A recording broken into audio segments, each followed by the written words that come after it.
Hello everyone, कैसे हो आप लोग। हम लोग सब एक साथ आते हैं, आ रहे हैं दिवाली के बाद। एक साथ अभी मिल रहा है। अभी हम देखने वाले हैं इलेक्ट्रोस्टैटिक्स का, जो भी हम आज पढ़ने वाले हैं। बहुत दिनों बाद एक कंटेंट वाला वीडियो आ रहा है अभी, जो आपको दिख रहा है। इससे पहले सब काउंसलिंग वाला वीडियो आ रहा था, तो बहुत लोग ऐसा सोच रहे थे कि भैया तो काउंसलिंग में शिफ्ट हो गए और कोई कंटेंट नहीं दे रहे हैं, सिर्फ ऐसे ही काउंसलिंग का वीडियो दे रहे हैं। तो मैं आपको बता दूं कि ऐसा नहीं है। मैं अभी जो भी वीडियो डालूंगा कंटिन्यूसली दोनों एक साथ चलेगा। काउंसलिंग अपडेट्स, स्कॉलरशिप अपडेट्स, साथ ही साथ पढ़ाई का सारा वीडियोस, ठीक है। जैसे चल रहा था वैसे ही चलेगा, कोई भी दिक्कत नहीं होने वाला है। तो स्टार्ट करते हैं अभी। तो यहाँ पर क्या करने वाले हैं, जो जहाँ पर हम ख़त्म किए थे लेक्चर 6, अगर आप अभी भी 6 लेक्चर्स नहीं देखे हो तो मैं प्लेलिस्ट नीचे डिस्क्रिप्शन पे ऐड कर दूंगा, उसमें आप देख सकते हो। उसमें आपको सारा लेक्चर्स दिखने वाले हैं, जो भी लेक्चर्स हमारा हो गया है लेक्चर 6 तक। और उसको देखकर ही इस वीडियो को देखिए, तभी आपको फ़ायदा होने वाला है।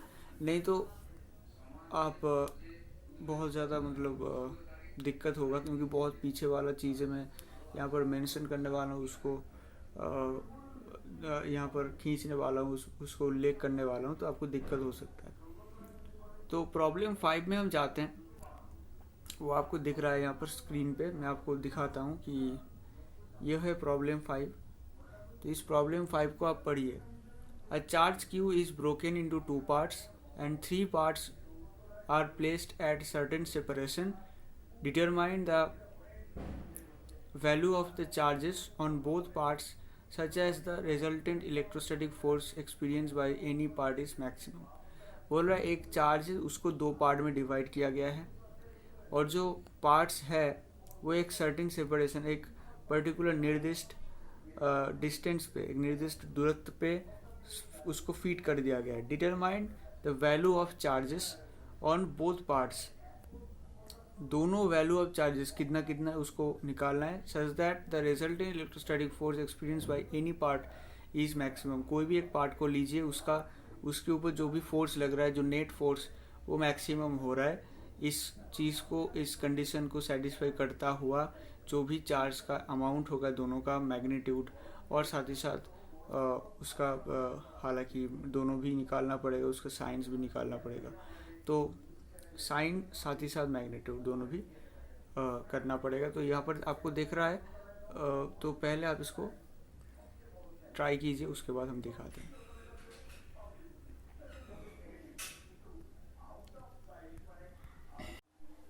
उम्मीद करते हैं कि आप ट्राई कर लिए होंगे। तो देखते हैं इसका सॉल्यूशन क्या होगा। इसका सॉल्यूशन में मैं पहले ही बताना चाहता हूँ कि क्यों आपका दो पोर्शन पे डिवाइड हो गया है। कितना पोर्शन पे डिवाइड हुआ है ये मुझे पता नहीं है। तो हम मान लिए हैं कि क्यू, स्मॉल क्यू और कैपिटल क्यू माइनस क्यू यही होगा, इसी हिसाब से डिवीज़न हुआ है। हमें निकालना है कि पर्टिकुलर एक पार्ट में, पर्टिकुलर ये एक पार्ट ले लेते हैं, तो इसके ऊपर जितना फोर्स लग रहा है वो मैक्सिमम होना चाहिए। ये कंडीशन फुलफिल करता हुआ हमें निकालना है कैपिटल स्मॉल क्यू का वैल्यू कितना होगा, ठीक है। और उसी हिसाब से हम capital q minus small q भी निकाल सकते हैं। तो हम क्या करेंगे, पहले f equals to k small q capital q minus q upon r square लिखेंगे। उसके बाद हम देखेंगे कि एफ मैक्सिमम होना चाहिए। सो एफ अगर मैक्सिमम होना चाहिए तो उसी हिसाब से हमें निकालना होगा कि d f minus d q, sorry d f by d q equals to 0। मतलब एफ का क्यू के रेस्पेक्ट में डेरिवेटिव करना है, क्योंकि क्यू ही यहाँ पर सिर्फ चेंज हो रहा है। कैपिटल के और स्मॉल आर स्क्वायर ये चेंज नहीं हो रहा है, क्योंकि ये के तो कांस्टेंट है और आर जो है वो एक सर्टेन डिस्टेंस पे है, तो ये चेंज नहीं हो रहा है। ये लिख दिया गया कि सर्टेन डिस्टेंस पे। तो इसी हिसाब से हम डी बाई डी क्यू और पूरा फंक्शन को लिख लेते हैं। उसके बाद के अपॉन आर स्क्वायर निकल जाएगा, क्योंकि ये तो कांस्टेंट है। डी अपॉन डी क्यू और capital Q into small Q minus small Q square, इसको लिख के इक्वल टू 0 कर देते हैं। उसी हिसाब से हम इसको करेंगे तो इसको डिफरेंशिएशन करना है। ये भी जो भी ब्रैकेट में है ये पोर्शन, इसको डिफरेंशिएशन करने पे आपका आएगा कैपिटल क्यू क्या आएगा, मैं आपको दिखा देता हूँ। इसका डिफरेंशिएशन में देखो कैपिटल क्यू तो कांस्टेंट है वो निकल जाएगा, और D Q upon D Q मतलब ये वाला डी क्यू अपॉन ये वाला डी क्यू, ये कट के 1 हो जाएगा और -2q हो जाएगा इक्वल टू 0 हो जाएगा। ठीक है, तो उसी हिसाब से हम अगर निकालें तो हमें आएगा capital Q -2q is equals to 0। तो उसी हिसाब से अगर हम निकालेंगे तो स्मॉल q जो आने वाला है वो आने वाला है कैपिटल Q अपॉन 2। ठीक है, मतलब आधा हिस्सा में अगर हम दोनों को तो अगर उसको हम बांट देते हैं तो उसी हिसाब से हमें मैक्सिमम फोर्स देखने को मिलता है पर्टिकुलर एक पार्ट में। ठीक है, तो हमारा जो आंसर होने वाला है वो होगा फाइनल जो चार्ज है, जो final charges on the both objects जो बोथ द पार्ट्स लिख सकते हो are equal and that is capital Q/2। मतलब ये जो कैपिटल Q था उसको दोनों पोर्शन पे डिवाइड कर देते हैं, Q/2 अपॉन Q/2 और Q/2 दोनों पार्ट में डिवीज़न कर दिया गया है। ठीक है, तो ये हो गया आंसर। अच्छा, अब एक और नोट आपको दिखाते हैं। अगर आपको मैक्सिमम मिनिमम का कंसेप्ट नहीं आता है, मतलब यहाँ पर जो डेरिवेटिव किया गया है, यहाँ पर ये डेरिवेटिव को 0 कर दिया गया, इसका कंसेप्ट अगर आपको पता नहीं है तब इसको रिवीजन कर सकते हो। स्मॉल एक शॉर्ट नोट्स के द्वारा हम रिवीजन इसका कर सकते हैं, उसको आप पढ़ लीजिएगा। ये नोट्स आपके लिए ही है, अगर आपको पता नहीं है इसको आप पढ़ सकते हो। मैं अगर थोड़ा सा ब्रीफ करूँ तो यहाँ पर आपको देखने को मिलता है, मान लो y इक्वल टू fx, मतलब y है फंक्शन ऑफ x। अब जो अगर फंक्शन एक x होगा तो x के ऊपर y डिपेंड करता है। तो अगर y को मैक्सिमम होना है हमें क्या निकालना है, x के रेस्पेक्ट में y का डेरिवेटिव, मतलब जो होने वाला है वो होगा dy upon d x is equals to, और उसको 0 भी करना है, तभी हमें पर्टिकुलर एक x का वैल्यू आएगा जिस x की वैल्यू के लिए वो y मैक्सिमम होगा और मिनिमम होगा। मैक्सिमम और मिनिमम चेक करने के लिए डबल डेरिवेटिव करना पड़ता है, हालांकि वो यहाँ पर दिखाया नहीं गया है, उसका ज़रूरत भी नहीं है। जो कंसेप्ट यहाँ पर लगता है वो है dy अपॉन डी एक्स, वो मतलब जो x के रेस्पेक्ट में y का डेरिवेटिव को 0 करना पड़ता है, और यही है मेन कंसेप्ट अगर मैक्सिमम निकालना है तो। ठीक है, क्योंकि आपको तो x का वैल्यू निकालना है, जैसे यहाँ पर q का वैल्यू निकाले थे, देखिए आप ध्यान से कि यहाँ पर हम q के रेस्पेक्ट में डेरिवेटिव किए थे और लास्ट में q का ही वैल्यू निकाले थे कि capital small q equal to capital Q/2, मतलब q का एक वैल्यू निकाले थे। हमें ज़रूरत नहीं है क्योंकि यहाँ पर ऑलरेडी मेंशन कर दिया गया कि मैक्सिमम ही आने वाला है, तो हमें डबल डेरिवेटिव की कोई ज़रूरत नहीं पड़ा है। तो हमें नॉर्मली सिर्फ कैपिटल स्मॉल q का वैल्यू निकालना है, कैपिटल Q/2 मतलब जो भी वैल्यू आने वाला है। ठीक है, तो इसी हिसाब से आप देख सकते हो। नेक्स्ट हम देखने वाले हैं एक और क्वेश्चन, जहाँ पर आपको दिखेगा कि एक क्वेश्चन दिया गया है जिसमें लिखा गया है कि डिटरमाइन द नेट फोर्स में और जो actually magnitude on any charge particular. यहाँ पर आप देख सकते हो कि एक इक्विलैटरल ट्राइंगल, कोई कुछ बताया नहीं गया कि कौन सा ट्राइंगल है, सिर्फ आपको ये डायग्राम दिया गया है। आप देख सकते हो कि आपको एक डायग्राम गिवन है, यहाँ पर ये डायग्राम आपको गिवन है। अब इस डायग्राम के अंदर आपको दिख रहा है कि ये एंगल 60 डिग्री है और यहाँ पर वर्टेक्स में Q0 चार्जेस हैं, और ये आपका सेपरेशन L दिखाया गया है और कुछ मेंशन्ड नहीं है। आपको पहले पहचानना पड़ेगा कि ये जो ट्राइंगल है वो ट्राइंगल किस तरीके का ट्राइंगल है, उस ट्राइंगल का क्या क्या प्रॉपर्टी है, उसको मतलब नॉर्मली साइड्स क्या इक्वल होगा क्या नहीं होगा, क्या वो दोनों का एंगल जो है वो सेम होगा क्या नहीं होगा, ये आपको चेक करना है। तो आप नॉर्मली चेक कर सकते हो, देखो यहाँ पर 60 डिग्री है और यहाँ पर दिखा दिया गया है कि जो दो साइड्स हैं, ये दो साइड्स के बीच यहाँ पर किया गया है ऐसा। इसका मतलब है दो साइड इक्वल है।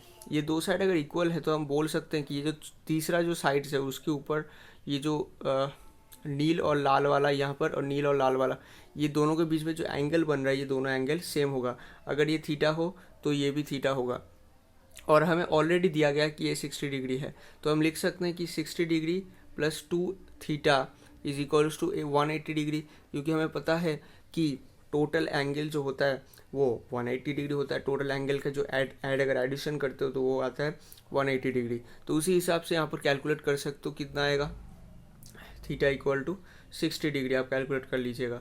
तो थीटा इक्वल टू 60 डिग्री आ रहा है, मतलब ये वाला एंगल भी 60 डिग्री और ये वाला एंगल भी 60 डिग्री। तो इसका मतलब अगर ऑल एंगल 60 डिग्री है और आपको बोला गया है कि ये एल है, तो अगर ये एल है ये और सब एंगल 60 डिग्री है, तो यहाँ पर हम लिख सकते हैं सारा एंगल का जो साइड्स है वो एल होगा, ऑल साइड्स, और जो भी एंगल वो 60 डिग्री। तो इसका ये कौन सा बता रहा है, ये बता रहा है कि ये है इक्विलैटरल ट्रायंगल।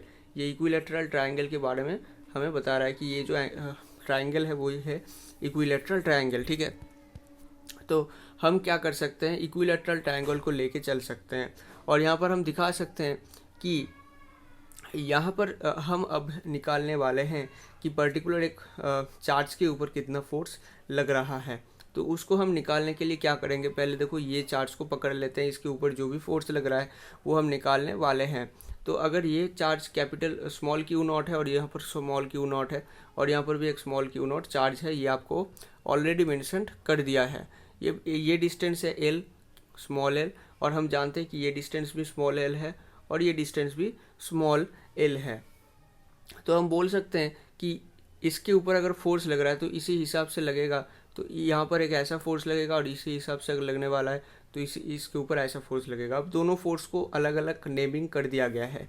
इस फोर्स को लिख दिया गया है FBC, मतलब C के ऊपर B जो फोर्स लगा रहा है उसको हम बोल रहे हैं FBC, और जो भी A है वो C के ऊपर जो फोर्स लगा रहा है उसको हम नाम दे दिए हैं FAC।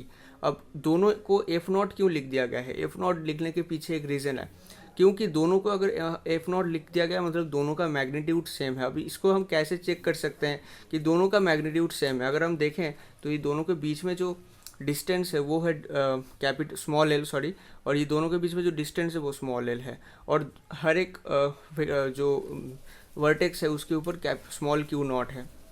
इसका मतलब अगर हम कूलॉम्स लॉ लगाते हैं तो उसके अंदर के Q not into Q not upon जो डिस्टेंस होगा, सेपरेशन का स्क्वायर होता है, तो स्मॉल एल स्क्वायर। मतलब अगर आपको दिखाते हैं कि ये जो FBC होने वाला है तो FBC क्या होगा, के, और यहाँ पर है क्यू नॉट और यहाँ पर भी है क्यू नॉट अपॉन में दोनों के बीच में सेपरेशन है एल स्क्वायर। ये हो गया FBC, इसको हम नाम दे देते हैं F0, ठीक है। और अब हम देखने वाले हैं कि FAC क्या होगा। तो अगर हम FAC देखते हैं तो उसके हिसाब से देखिए के FAC मतलब A जो है वो C के ऊपर, अच्छा FAC यहाँ पर देख लिए हैं। अब हम देखने वाले हैं FBC क्या होगा, ठीक है। FBC, ये FBC है। FBC हम देखेंगे मतलब ये जो B है वो C के ऊपर कितना फोर्स लगा रहा है। तो आप देख सकते हो ये वाला फोर्स लगा रहा है, और ये दोनों के बीच में जो डिस्टेंस है वो capital L small L square है, और ऊपर है के Q not into Q not. तो आप देख सकते हो ये भी है के Q not square upon L square, और ये भी है के Q not square upon L square. इसका मतलब है कि दोनों का मैग्नीट्यूड सेम है, तो इसको भी हम F0 लिख सकते हैं। तो इसका मतलब है दोनों जो वेक्टर है, ये दोनों वेक्टर का ये भी F0 है, ये भी F0 है, मैग्नीट्यूड सेम है, लेकिन दोनों का डायरेक्शन अलग है। और दोनों के बीच में एंगल अगर हम निकालने की कोशिश करें तो हम देख सकते हैं कि अगर दोनों लाइन ऐसे तरीके से इंटरसेक्ट करता है तो अगर ये एंगल थीटा होता है, ये भी एंगल थीटा होता है। शॉर्ट नोट्स में हम ये ऑलरेडी देख चुके हैं, वीडियो में जो मैं बताया था कि उसमें नोट्स भी आपको दिया गया था कि पर्टिकुलर जो भी हम लोअर क्लासेस में पढ़े हैं, जो भी यहाँ पर लग रहा है उसको हम नोट्स के आकार में आपको प्रोवाइड कर दिए थे। तो इसके अंदर ये भी इंक्लूड था थीटा, और ये भी थीटा। अगर ये थीटा होगा तो ये भी थीटा होगा। उसी हिसाब से हम बोल सकते हैं ये एंगल 60 डिग्री है तो ये एंगल कितना हो जाएगा, 60 डिग्री हो जाएगा। कितना हो जाएगा, 60 डिग्री हो जाएगा। अब दोनों के बीच में एंगल अगर 60 डिग्री है और दोनों वेक्टर भी सेम है, उस हिसाब से अगर हम उसका एफ नेट मतलब ये दोनों का अगर रिजल्टेंट कैलकुलेट करें, वही तो हमें कैलकुलेट करने के बोला है कि F0 और F0 दोनों के बीच में 60 डिग्री एंगल, तो दोनों के जो मैग्नीट्यूड होने वाला है वो कितना होगा, वही हमें एफ नेट जो है वो हमें कैलकुलेट करना है। तो अगर हम यहाँ पर देखने वाले हैं तो देखेंगे कि ये वाला F0 है, ये F0 है, दोनों के बीच में 60 डिग्री एंगल है। तो उसी हिसाब से जो मैग्नीट्यूड दोनों के जो रिजल्टेंट होगा वो एकदम बीचों बीच से निकलेगा, मतलब ये एंगल होने वाला है 30 डिग्री। और ये जो एफ नेट होने वाला है, ये एफ नेट का भी हम डायरेक्ट ट्रिक बता चुके हैं कि क्या कैसे हम निकाल सकते हैं। एफ नेट इक्वल टू हम लिख सकते हैं √3 F0। अब फिर से हम इसको थोड़ा सा रिकैप कर लेते हैं। अगर आपका कोई भी अगर आपके पास कोई भी दो वेक्टर है ऐसे तरीके से, और दोनों के बीच में अगर 60 डिग्री एंगल है और दोनों का मैग्नीट्यूड सेम है, अगर ये मान लीजिए ये है ए और ये भी ए है, ठीक है, दोनों का मैग्नीट्यूड भी सेम है, ठीक है, इसका मैग्नीट्यूड कितना है, ए है, और इसका भी मैग्नीट्यूड ए है, तो उसी हिसाब से हम बता सकते हैं कि वो जो टोटल जो मतलब जो भी रिजल्टेंट होगा एकदम बीचों बीच से जाएगा, और मतलब ये वाला एंगल से 30 डिग्री होगा। और अगर ये एफ नेट है तो एफ नेट का मैग्नीट्यूड कितना होगा, वो होगा √3a, ठीक है, ये ए है, ये ए है, सेम है मैग्नीट्यूड का, दोनों के बीच में एंगल 60 डिग्री है, तो एफ नेट हम निकाल सकते हैं, डायरेक्ट लिख सकते हैं √3a होगा, ठीक है। तो वही यहाँ पर कर दिया गया है, आप डायरेक्ट देख सकते हो। और अगर आपको डायरेक्ट पता नहीं है ट्रिक, तो आप नॉर्मली एफ नेट का जो फॉर्मूला लिखवाए थे वो उससे आप कर सकते हो। F net equal to f1² + f2² + 2f1f2 cos theta. अब थीटा कौन सा है, थीटा है दोनों के बीच में जो एंगल है, ठीक है, जैसे यहाँ पर 60 डिग्री है तो उसको आप यूज़ करो, तो आपका डायरेक्ट आपका निकल के आ जाएगा √3f0। अब लास्ट में जो सब लोग गलती करते हैं वो है कि f0 का वैल्यू भी आपको रखना पड़ेगा। f0 का वैल्यू क्या हो गया, मैं पहले ही मैं बता चुका हूँ कि f0 का जो वैल्यू था वो था kq02 अपॉन L², तो ये था f0 का वैल्यू। तो आपको नॉर्मली f0 का वैल्यू यहाँ पर पुट करना है और लास्ट में ये आंसर निकालना है। तो दिस इज़ द आंसर।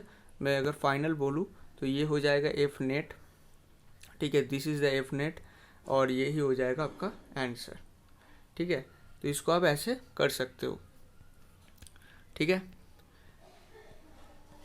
एक ये क्वेश्चन है, इसको आप नॉर्मली ट्राई करो, और हम मिलते हैं नेक्स्ट वीडियो में जहाँ पर आपको दिखाएंगे कि इसका सॉल्यूशन क्या होगा। इसमें एक ही चीज़ है, नॉर्मली यहाँ पर पिछली बार हम देखे थे जो भी ट्राइंगल था, यहाँ पर है स्क्वायर, आपको यहाँ पर देखो मेंशन कर दिया गया है कि ये है स्क्वायर, ठीक है। तो आपको नॉर्मली स्क्वायर दिया गया है और आपको बोला है वही सेम चीज़ कि एफ ही कैलकुलेट करने को एक्सपीरियंस बाय ईच चार्ज, क्योंकि सब में Q0 है, हर एक वर्टेक्स में Q0 है, तो कोई भी एक Q0 पकड़ लो और उसके ऊपर जो भी एफ नेट लग रहा है उसको कैलकुलेट करके आंसर कमेंट में ज़रूर लिखना। और मिलते हैं नेक्स्ट वीडियो में, तब तक के लिए गुड बाय। और अगर वीडियो अच्छा लगा, इन्फॉर्मेटिव लगा, बहुत सारा कंटेंट और भी मिलने वाला है, तो ज़रूर से चैनल को भी सब्सक्राइब कर लीजिएगा और लाइक शेयर कर दीजिएगा अगर आपको पसंद है तो, ठीक है। Thank you very much.